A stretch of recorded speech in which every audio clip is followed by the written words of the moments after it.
Hello，各位朋友，大家好，我是美国加州临床心理师 Caitlin，欢迎来到我的频道。之前呢，跟大家讨论到了所谓自恋型母亲的时候，就有蛮多人私讯来跟我说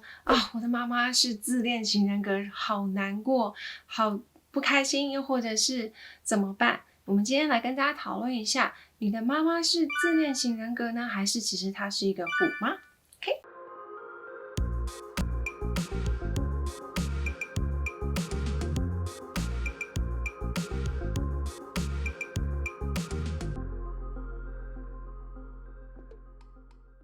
在我们开始之前，先跟大家提醒一下，我们这个频道是跟心理相关的，所以如果你对这样子的议题有兴趣的话，麻烦帮我们按下订阅跟小铃铛哦，这样我们一有新的影片的时候，你就可以收到通知了。我们先跟大家回顾一下所谓的自恋型人格有哪一些特质。第一个当然就是我们最记得，就是他们都非常的自大，非常的自我中心。然后呢，他们会觉得自己应该享有特权，然后呢，他们也会需要很多人对他们的关注，然后就是成为注意力的焦点这个部分。那个 grandiose 就是觉得自己非常的膨胀的自我，觉得自己非常的好，然后呢，还有就是会对别人呢缺乏同情心，然后甚至会利用别人 manipulate 就是操弄别人来去达到他想要的那个部分，是很常见的。我觉得在自恋型人格里头呢，他们去利用你或者是去操弄你，其实都是为了要得到他自己想要得到的那个部分，那个剥削别人，然后甚至没有同情心是比较明显的一个部分。那至于虎妈呢，我觉得虎妈就是一个高权威式，然后因为在这个状态下，所以呢会想要孩子有很好的成就，所以不断的把一切都安排的非常好，有非常高的严格的要求，然后如果你做一点点不好，就不断的去批评。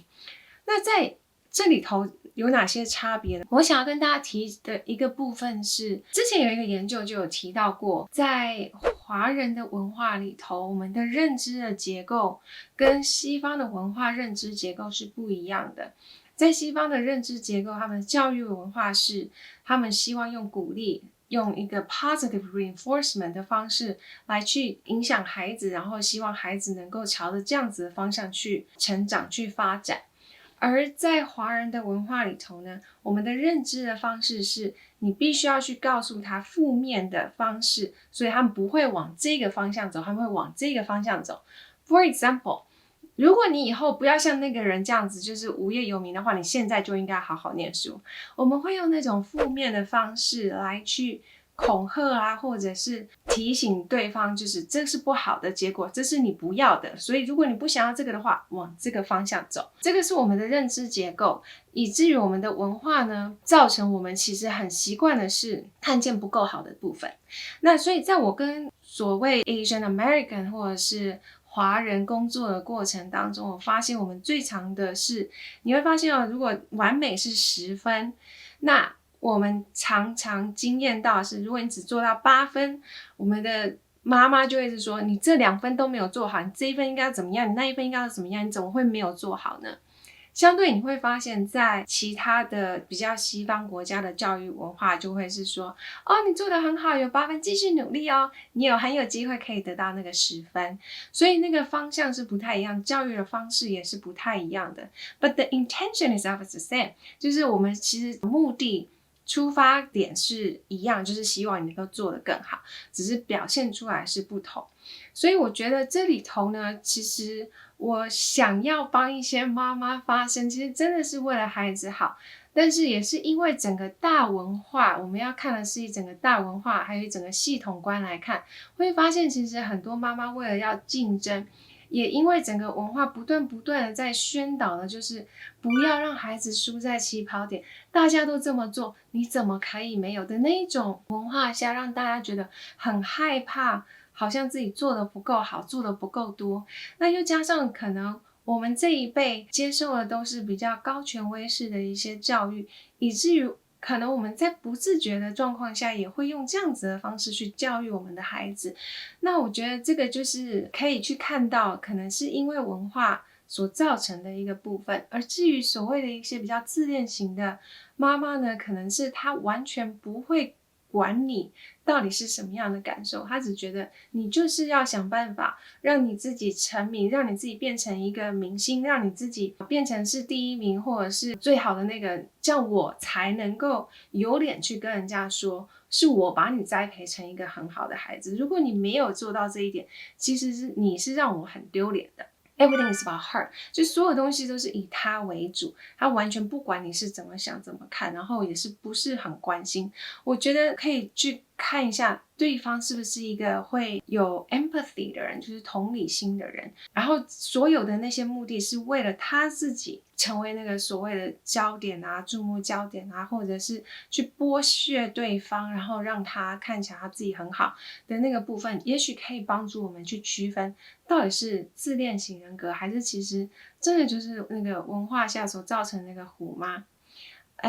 我觉得不管是什么，也许不是一个自恋型妈妈，但是也许有符合某一些类似像我们之前那个影片提到的所谓自恋型人格妈妈的那些特质的时候，往往我们会产生的一个部分是孩子们身上我们看到就是那个低自尊，会觉得自己一直都是不够好的部分，然后也会不断呈现一个高焦虑，就是觉得自己怎么做都还不够，或者是自我怀疑、自我猜忌，就是我这样做对吗？会不会又做错了？所以对自己有很多的一些 second guess， 就是觉得自己不够好的部分。我自己在美国这些年下来，我也发现在跟美国长大的孩子相比，确实好像在跟我工作的人啊，还有我自己身上，不时会发现有一些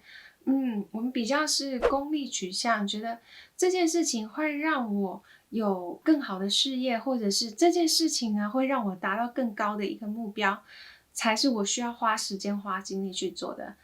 其他那些会让我放松啊、开心啊，然后甚至是玩乐，让我觉得可以比较平衡的一些事情，我是觉得不应该花在这些事情上，或者是呢就觉得做这些事情会有罪恶感。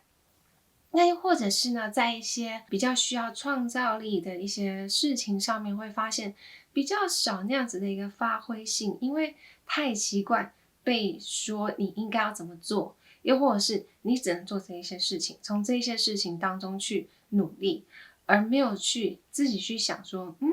这个是我想要，而且我想要创造出这些东西来，那个创造力是比较缺乏的部分。所以呢，不管你的妈妈是个虎妈，又或者是你妈妈真的是一个自恋型人格的妈妈，在这样子的一个环境下成长的孩子呢，我想多多少少都会有这样子的一些症状。那如果你有的话，一样的，我们其实在这里提过很多次，其实去找一个心理师谈一谈，真的能够帮自己去看见自己曾经受过的伤，也能够把那些情绪好好的宣泄，再好好的抚平，那让自己能够从这样子一个创伤里头呢走出来，那也能够从这里头成长。我们希望大家都能够有一个很健康快乐的人生。那今天就先跟大家谈到这里，我不知道你看完这集影片之后有没有什么样的感想，又或者是想要跟我分享的部分，都欢迎在下面留言哦，我都会看，也会尽量回复。好，那我们下一次见咯，拜拜。